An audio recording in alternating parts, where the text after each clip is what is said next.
السلام علیکم ناظرین، الف نیوز میں خوش آمدید۔ امید کی جاتی ہے کہ آج کی یہ ویڈیو آپ کو پسند آئے گی۔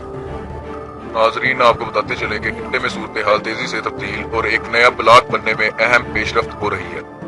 ذرائع کے مطابق پاکستان، چین، روس اور ترکی پر مشتمل نیا بلاک تیزی سے تشکیل پا رہا ہے اور اس حوالے سے باہمی رابطوں کا سلسلہ تیزی سے آگے بڑھ رہا ہے۔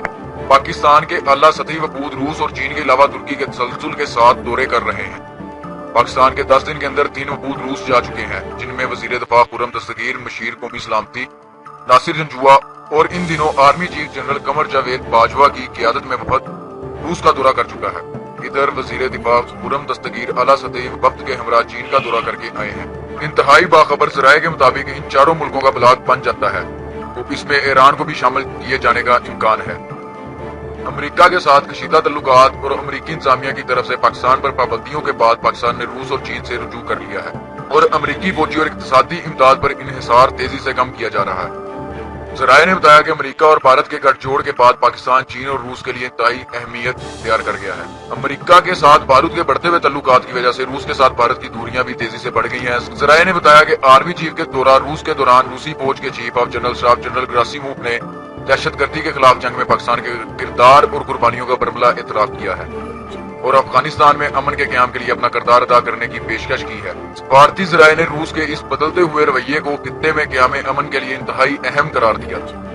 زیر اثنا قومی سلامتی کے مشیر ناصر جنجوعہ ماسکو میں روسی فیڈریشن کے سیکرٹری نکولائی پیٹروشیف کے ساتھ بین الاقوامی مذاکرات کے بعد سوچی پہنچ گئے، جہاں پر انہوں نے سیکیورٹی امور کے بارے میں اعلیٰ سطحی حکام کے 9ویں بین الاقوامی اجلاس میں شرکت کی۔ ناظرین، آپ کو بتاتے چلیں کہ ناصر جنجوعہ نے اپنے خطاب میں فورم کو بتایا کہ کوئی بھی شخص مصر، لیبیا، شام، یمن، پاکستان اور افغانستان پر مسلط کی گئی جنگ کی قیمت اور نقصانات کا بآسانی اندازہ لگا سکتا ہے جو یہ ممالک اب تک بھگت رہے ہیں۔ معصوم کشمیریوں، فلسطینیوں اور روہنگیا مسلمانوں کے ساتھ کیا ہو رہا ہے اور کوئی بھی شخص کشمیریوں کی آہو بکا اور چیخیں سن سکتا ہے۔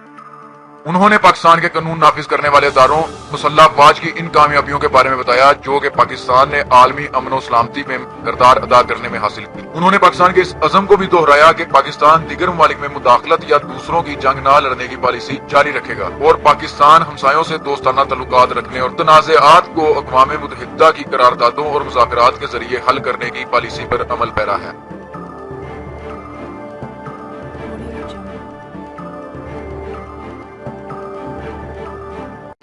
اگر آپ کو یہ ویڈیو پسند آئے تو ہمارا چینل سبسکرائب کریں، ویڈیو شیئر کریں، لائک کریں اور کمنٹ کریں۔